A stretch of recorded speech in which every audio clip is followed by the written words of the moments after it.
আসসালামু আলাইকুম। নবম শ্রেণীর শিক্ষার্থী বন্ধুরা, তোমাদেরকে ইজি লার্নিংয়ের পক্ষ থেকে স্বাগত জানাই। আজকের ভিডিওতে তোমাদের ইতিহাস ও সামাজিক বিজ্ঞান বইয়ের ৭৯ পৃষ্ঠাতে যে ছকটি রয়েছে এটির সমাধান করে দিচ্ছি। এখানে বলেছে যে প্রাচীন মিশর, স্পার্টা ও অ্যাথেন্সের রাজনৈতিক সংগঠন, সমাজ ব্যবস্থা এবং সাধারণ মানুষের অবস্থা সম্পর্কে আমরা জেনেছি।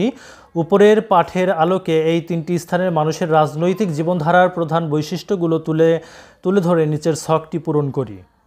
তো এখন আমরা এই ছকটি পূরণ করব। চলো শুরু করা যাক।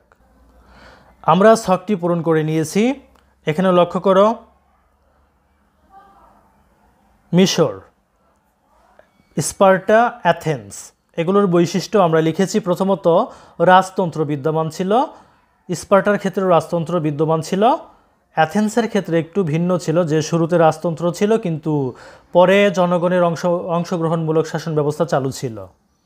২ নম্বর বৈশিষ্ট্য, ফারাওগণ ছিলেন রাজ্যের সব কিছুর মালিক। স্পার্টার ক্ষেত্রে স্পার্টার রাজা ছিলেন রাষ্ট্রের সর্বময় ক্ষমতার অধিকারী। অ্যাথেন্সের ক্ষেত্রে সাধারণ মানুষদের নিয়ে একটি অ্যাসেম্বলি গঠন করা হয়েছিল, এখানে আইন প্রণয়ন করা হতো। ৩ নম্বর বৈশিষ্ট্যটি লক্ষ্য করো।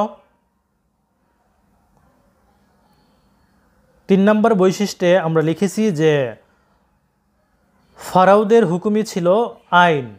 স্পার্টার ক্ষেত্রে রাজার যে কোনো আদেশই আইন বলে গণ্য করা হতো, আর অ্যাথেন্সের ক্ষেত্রে জনগণের মতামতের ভিত্তিতে আইন প্রণয়ন করা হতো। তারপর লক্ষ্য করো ৪ নম্বর, ফারাওগণ উচ্চপদস্থ আমলারা ও সেনাপতিরা সকল সুযোগ সুবিধা পেত, আর স্পার্টার ক্ষেত্রে রাজা এবং উচ্চ শ্রেণীর লোকেরাই সব সুযোগ সুবিধা পেত। অ্যাথেন্সের ক্ষেত্রে সাধারণ মানুষেরাও সুযোগ সুবিধা পেত। ৫ নম্বর বৈশিষ্ট্য, সাধারণ মানুষের জীবন ছিল নিরস ও কঠোর। স্পার্টার ক্ষেত্রেও তাই ছিল। অ্যাথেন্সের ক্ষেত্রে সাধারণ মানুষের জীবনে বেশ স্বস্তি ছিল। তো প্রিয় শিক্ষার্থী বন্ধুরা, এই ছিল তোমাদের একটি নমুনা উত্তর। যদি ভিডিওটি ভালো লাগে অবশ্যই শেয়ার করবে। ধন্যবাদ সবাইকে সাথে থাকার জন্য।